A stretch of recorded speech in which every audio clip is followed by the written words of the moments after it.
Let's get this Cuban sandwich tour of Miami off to a tasty start. Puerto Sagua has been a staple of South Beach for the past 50 years. This Cuban diner serves up one of the most talked about Cuban sandwiches in all of Miami. Authentically, it's just ham, pork, cheese, butter, mustard, and pickle. Straight to it. Straight to it. There's something about keeping it simple and sticking to the traditional ingredients that make it delicious. Now that we got a classic version of the Cuban sandwich out of the way, next on my list was a Cuban breakfast sandwich at Tinta y Cafe. This hipster haven adds eggs and a sweet guava jelly to the recipe to create a morning treat that is sure to make waking up a little bit easier. When they said ball and chain, I thought it was like a figure of speech. The Ball and Chain is without a doubt one of the hottest new Cuban hangouts in all of Miami. It was here in the 1930s you could find Louis Armstrong, Billie Holiday, and Chet Baker belting out their unforgettable jazz hits. And today, the recently reopened club is serving up a Cuban sandwich that isn't even a sandwich. Give me your take on the Cuban sandwich. It's very different from anything else you're gonna find in this town. Let's make a Cuban spring roll. Same concept, same flavors. Only little flavors are mustard and onions, got a little bit of a bite to it.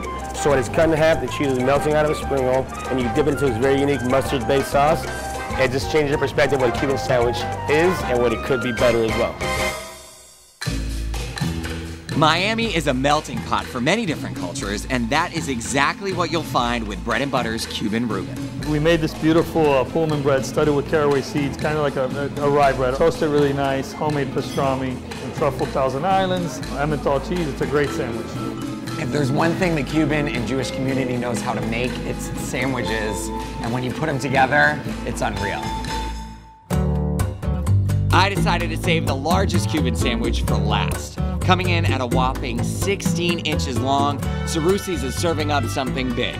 We mean really big. I hear you have the biggest Cuban sandwich in all of Miami. And what makes it different other than just the size? Because anyone can make a big sandwich.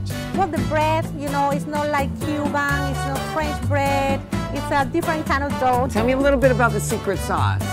Can you, what's in there? Can you give us anything? Secret that I don't even know what is in there. I need to try one of these sandwiches. So I want the full 16 inches, and you even do double the meat? Double the meat. Let's do double the meat.